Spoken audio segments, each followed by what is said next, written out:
And we're back with White House Budget Director Mick Mulvaney. Mr. Director, this is not in your bailiwick, but I've got to ask you as an administration official. Yesterday, the president said that he knew Michael Flynn lied to the FBI, and that's why he fired him. But then consistently, he said this investigation is a witch hunt. But if you lied to the FBI, that's not a witch hunt. Yeah. John, you're probably asking the exact wrong person about that. It's been kind of a busy week for me. I'm working 2 jobs. In fact, I'm leaving here to go back over to the CFPB on a Sunday, so I'm probably not the right person to ask about the Flynn investigation. All right. We'll let that be there. Let me ask you about taxes. The president said that he might be okay with a 22% corporate rate instead of a 20% corporate rate. Is that right? And why the change? I don't think it's a change. I think what you heard the president say is, look, we're very close to the finish line. You know, he's wanted a 15% rate from the very beginning. That moved to a 20% rate as part of the discussion. My understanding is that the Senate has a 20% rate now. The House has a 20% rate now. We're happy with both of those numbers. If something small happens in conference that gets us across the finish line, we'll look at it on a case-by-case basis. But I don't think you're seeing any significant change in our position on the corporate taxes. One of the goals for this tax cut plan was that it was going to make taxes less complicated. Taxes are not going to be less complicated if this passes. They will be for ordinary people. For ordinary Americans, they will be. For small businesses, they're still going to be fairly complex, but they always were. You know when you sign up to be a pass-through entity that your life is going to be fairly complicated for taxes, but for ordinary folks, it will be. But for conservatives who wanted to shrink the IRS is going to have to get bigger to watch all of these new tax regulations, because if you don't, you're not going to squeeze the revenue out that you need to keep the budget more in balance than it would be. Keep in mind, there's not a lot of new regulations. Yeah, you're going to change the way we treat, again, pass-through entities, but a lot of the deductions are gone. A lot of the loopholes, again, one person's loopholes, another person's deduction, those are gone. So there is still some simplification. So I don't think, you're not going to see a dramatic increase in the size of the IRS in order to administer this law. Let me ask you about carried interest. You and I have talked about this. The president said the loophole that exists allows people to get away with murder, hedge fund managers and so forth. There have been tweaks in that, but not material changes. Why was that something that couldn't get through, given what the president said, which is that these people who benefit from that loophole are getting away with murder? Yeah, go back to the very beginning, and I've talked about this before. We laid out some principles at the White House. The principle was ordinary families would pay less, and it would be simpler for them to pay, and the corporate rate would come down.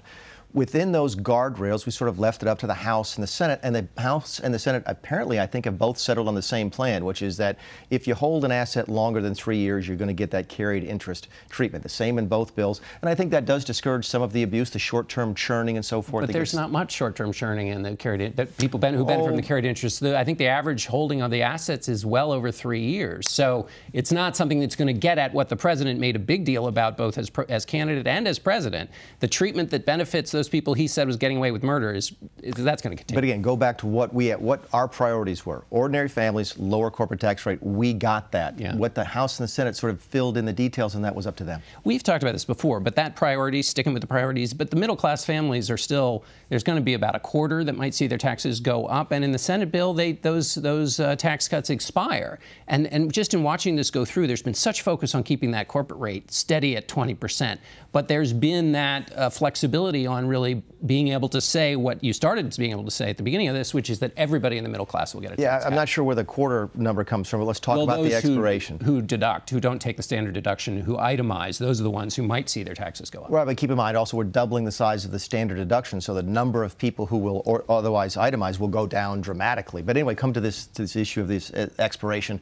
We'll call it what it is. It's gaming the system. The Senate rules are so bizarre and so arcane that you have to sort of horseshoe a bill into that Senate reconciliation process, which is why they're supposedly these rates are going to expire after 5 years. The Bush tax cuts were the same way, and most of them didn't expire. We've said before, we say again, if it's good policy, it'll be permanent. If it's bad policy, it'll be temporary.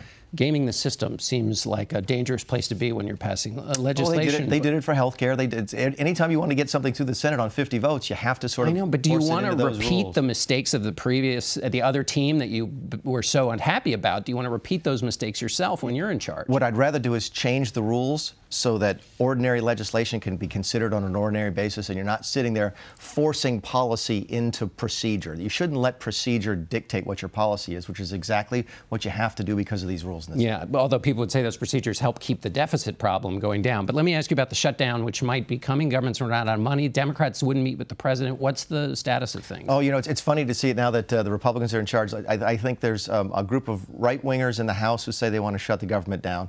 There's a group of Democrats who want to shut the government down over DACA, and there's a group of lawmakers from some of the hurricane states who want to shut the government down until they get what they want. This just sheds light on the fact that the appropriations, the spending system is broken when any little group can sort of hold the government hostage. We need to get beyond that. I think that we will. I don't think you'll see a government shutdown. People used to say that about you. You were in one of those little groups when you wanted to shut the government down for reasons. You've changed your stripes. No, all the more reason the system should be fixed. We don't spend money properly in Washington, D.C. We jump these massive bills to massive bills. The government shut down, I think, John, 17 times in 20 years between 80 and 94, something like that. So but it used to happen. Some people would say, well, then go back to the tax bill, where people basically gave up their fiscal conservatism in order to get a tax bill. That this is always what happens. You want to fix the system, but the instincts are to basically... But my reputation is as a fiscal hawk. At least I hope that it is. And that's why I'm so interested in seeing that tax bill pass, because deficits are a function of two things: the amount of money in and the amount of money out. Spending is one of those. Tax revenues is the other. We have to get the tax revenues up. That means we have to get back to a healthy American economy, grow the economy so that you make more money, I make more money, ordinary Americans make more money, and so does the government. That helps lessen the deficit. Obviously, there's a big debate among other deficit hawks about whether this bill meets that criteria. I've had long conversations with Mr. Corker, yes, sir.